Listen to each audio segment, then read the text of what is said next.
सत्संग करने से क्या होता है, भगवान की शरण में रहने से क्या होता है, भगवान के आश्रित रहने से क्या होता है, ये सभी प्रश्नों का एक उत्तर मैं आपको दे रहा हूं। एक गुरुजी के दो चेले थे। एक चेला था अच्छा, एक चेला था बुरा। अच्छा चेला सत्संग करने जाता, कथाएं सुनता, भगवान के मंदिर जाता, आरती पूजा में खड़ा होता, अच्छे काम करता, सत्य बोलता, सबकी भलाई करता। एक चेला था जो रोज कथाएं सुनता, कीर्तन करता, अच्छे काम करता। एक चेला था बुरा, वो रोज वैश्या के पास जाता था, वैश्या के पास जाता और उसका मुजरा देखता था, झूठ बोलता था, चोरी कर लेता था, शराब भी पी लेता था, मतलब सारे गलत काम, सट्टा जुआ सब खेल लेता था, सारे गलत काम करता था। एक चेला था जो सारे अच्छे काम करता था और एक चेला था जो सारे, समझ में आ रही है बात? एक चेला सारे अच्छे काम करता था और एक चेला सारे गलत काम, बुरे काम करता था। एक दिन घटना घट गई दोनों के साथ। जो चेला, जो शिष्य सत्संग करने गया था, मंदिर गया था, वो जब सत्संग और मंदिर से लौटा तो उसके पांव में लोहे की कील घुस गई। कहीं पड़ी रही होगी, पांव रखा उसने तो कील लोहे की पूरी घुस गई, हड्डी तक उसने फाड़ दिया। बहुत दर्द हुआ, रोया, लंगड़ाता लंगड़ाता वैद्य जी के पास गया। वैद्य जी ने जैसे तैसे निकाला और पट्टी इत्यादि की, लंगड़ाता हुआ आया। तभी दूसरा चेला जो गलत काम करता था, वैश्या के घर जाता था, झूठ इत्यादि बोलता था, वो आज जब वैश्या के घर से लौटा तो उसे इतना सारा सोना रास्ते में पड़ा हुआ मिल गया। अब तो वो धन्ना सेठ हो गया। अब गुरुजी से आकर बोला, गुरुजी मुझे सोना मिला है। दूसरा बोला, गुरुजी पांव में कील चुभी है। तो कील जिसको चुभी उसे तो बड़ा बुरा लगा। वाह गुरुजी, तुम्हारे भगवान का न्याय गलत है। मैं सारे अच्छे काम करता था तो मुझे लोहे की कील घुसा दी, और वो गलत काम करता था तो उसे धन्ना सेठ बना दिया। जो बुरा कर रहा है वो तो धन्ना सेठ बन गया, और जो सही राह पर है वो लंगड़ा और हो गया। तुम्हारे भगवान का न्याय गलत है।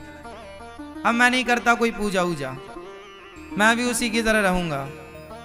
गुरुजी बोले, ना बेटा, तू अपनी भलाई मत छोड़। तू नहीं जानता, ये जो तुझे मिला है ये तेरे इस जन्म के कर्मों का फल नहीं है, और उसे जो मिला सोना वो भी उसके इस जन्म के कर्मों का फल नहीं है। तो गुरुजी क्या है?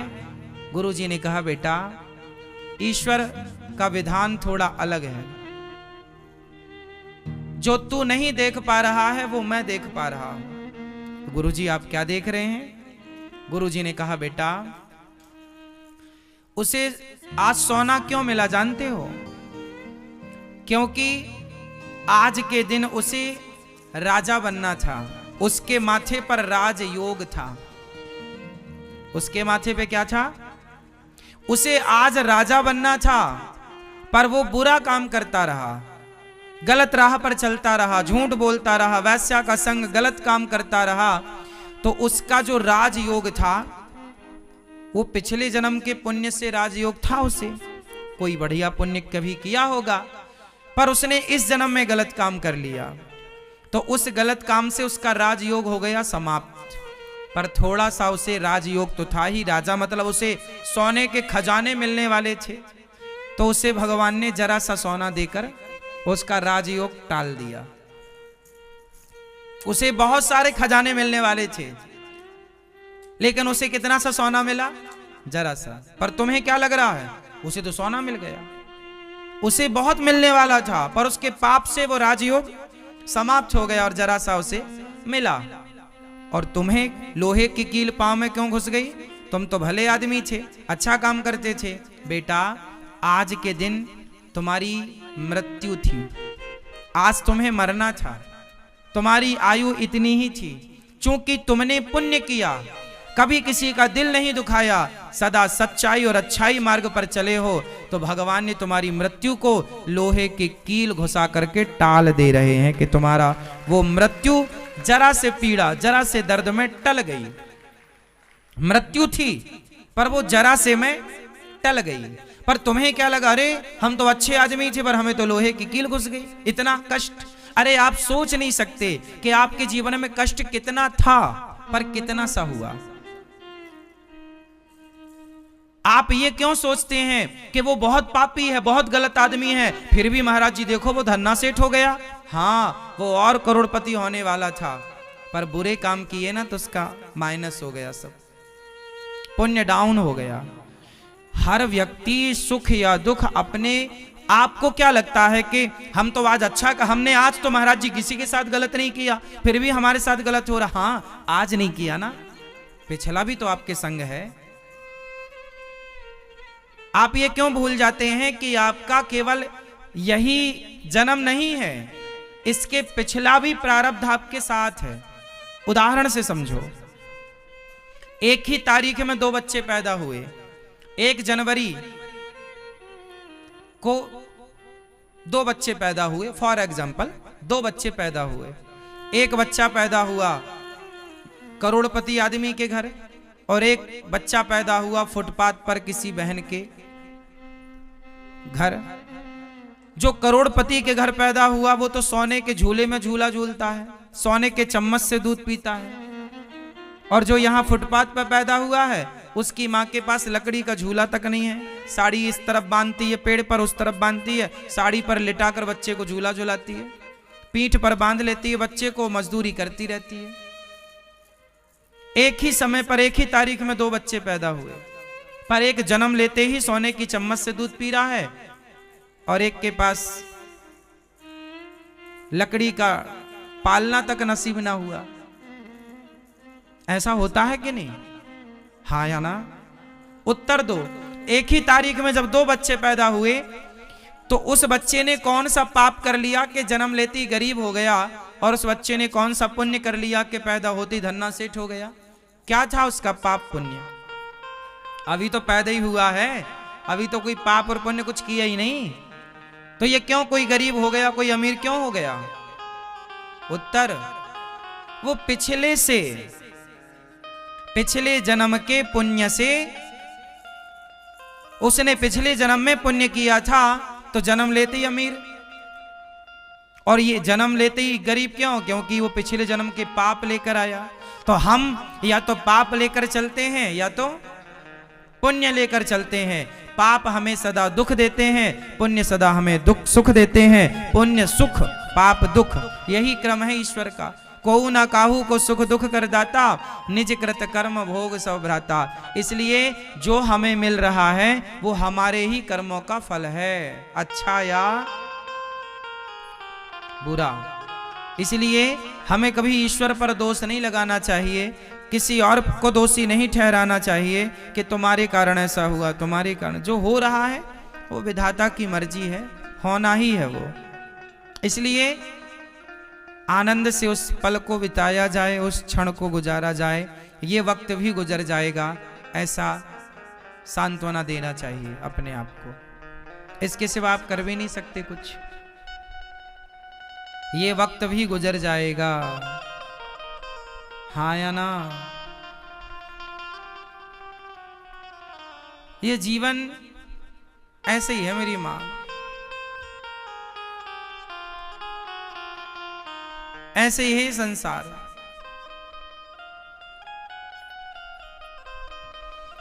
इसलिए जो हो रहा है भगवान की इच्छा मानना चाहिए, और आपको केवल अच्छे अच्छे कर्म करने चाहिए। तो भक्ति में बहुत शक्ति है। सत्संग करने आया वो लड़का तो लोहे की कील घुस गई। ऐसे ही भगवान की शरण में रहने वालों को, कथाएं सुनने वालों को दुख दर्द मिले तो समझ लेना कि मिलना तो बहुत था, पर भगवान की कृपा से जरा में टल रहा है। इसलिए फिर भी पॉजिटिव ही रहना चाहिए। पर आप लोगों को तो उम्मीद बिल्कुल नहीं होती। आप तो ये सोच लेते हैं कि हम तो भगवान की कथाएं सुनते हैं, हम तो भगवान के भक्त हैं, तो हमें बिल्कुल भी दुख नहीं मिलना चाहिए। आप तो ये सोच रखते हैं कि हमें तो जरा भी दुख नहीं मिलना चाहिए। नहीं, मिलना क्यों नहीं चाहिए? कर्म दंड तो भोगना ही पड़ेगा ना। भगवान राम को भी वनवास जाना पड़ा, वो तो भगवान थे, उन्हें क्यों दुख उठाने की क्या जरूरत थी? भगवान को दुख उठाने की क्या जरूरत थी? वो तो विधि के विधान को मैट सकते हैं। भगवान तो भगवान है, उन्हें वनवास जाने की क्या जरूरत थी? नहीं, भगवान ने कहा संसार में आए हैं, संसार की परंपराओं को, संसार के जो समय है, जो यहाँ का नियम है, उसे पालन करना पड़ेगा। तो ये संसार को कहते हैं दुखालयम, ये दुख का संसार है, यहाँ आए हो तो दुख उठाना पड़ेगा। इसलिए भगवान की शरण में रहने वाला उस दुख में भी सुख ही रहता। मैं अपनी बात बताऊं, मैं औरों की क्या बताऊं। 2013 में मैं छत से गिरा था, एक पांव कोल्हू टूट गया था, फ्रैक्चर हो गया था। डॉक्टरों ने बोला कि अब शायद आप चल ना पाओ कभी, मेरे को बोला, मेरी अपनी घटना है सच्ची। तो मैं डॉक्टरों के पास गया, कोल्हू टूट चुका था, मैं तो बेहोश था। जब मुझे होश आया तो बताया गया कि जब मुझे होश आया तब मेरे पांव में 2-3 ईंट लटक रही थी हड्डी को खींचने के लिए। तो डॉक्टर ने बताया कि आप शायद अब चल ना पाएंगे अच्छे से, चलेंगे तो लंगड़ाते हुए चलेंगे। मैं कुछ दिन वैसाखी लेकर भी चला, 2 वैसाखी लेकर चलता था,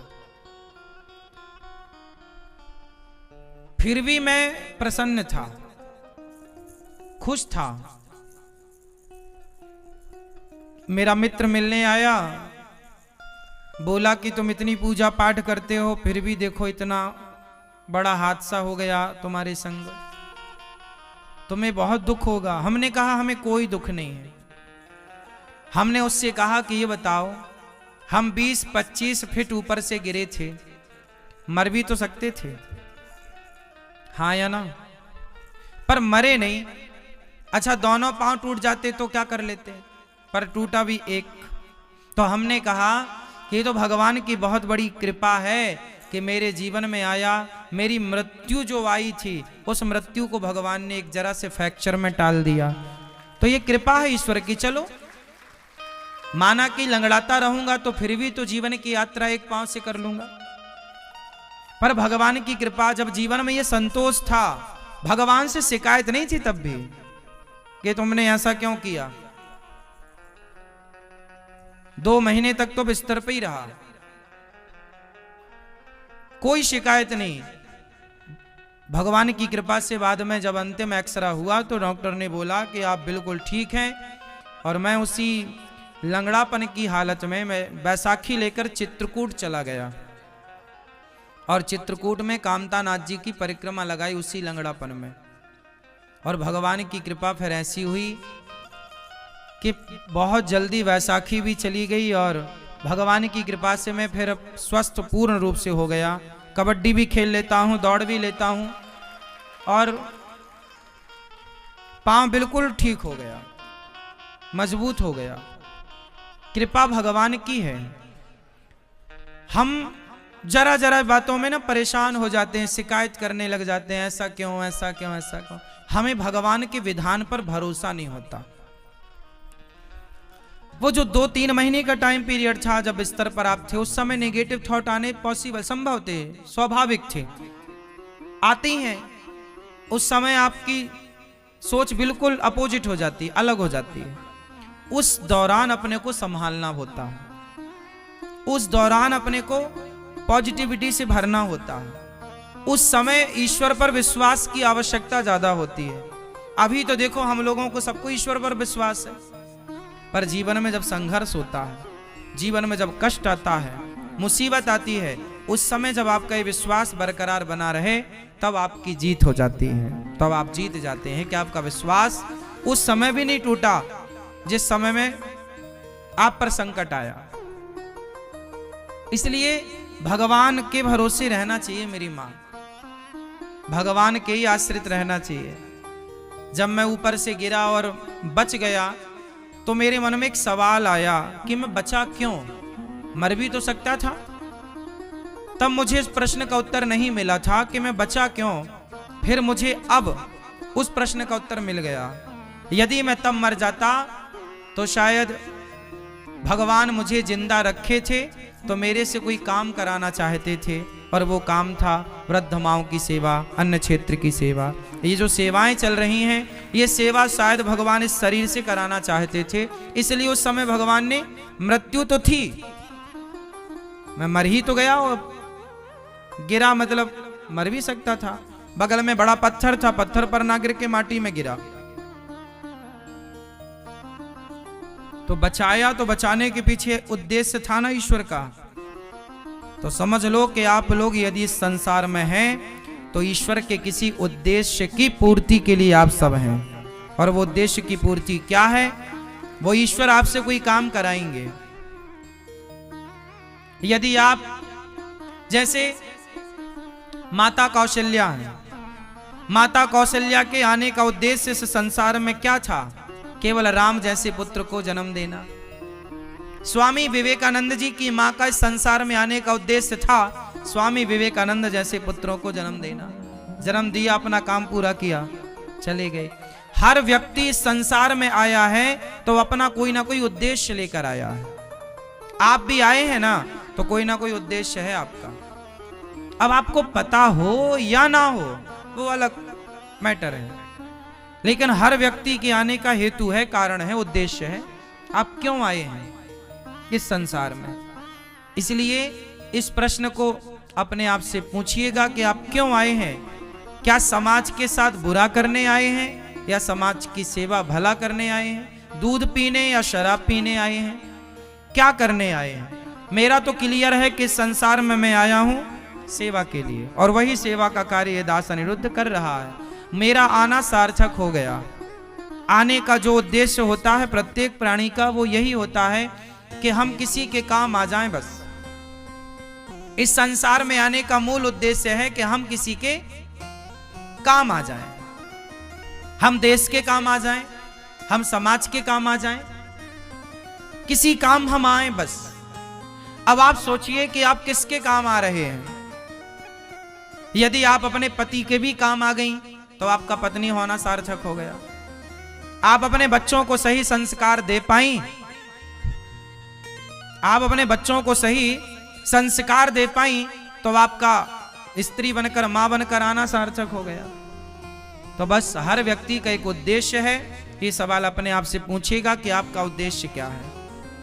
मेरा तो क्लियर है, जिसके लिए भगवान ने भेजा वो भगवान मेरे इस शरीर से, वो ठाकुर जी भगवान वो काम करा भी रहे हैं, ये दास कर भी रहा है।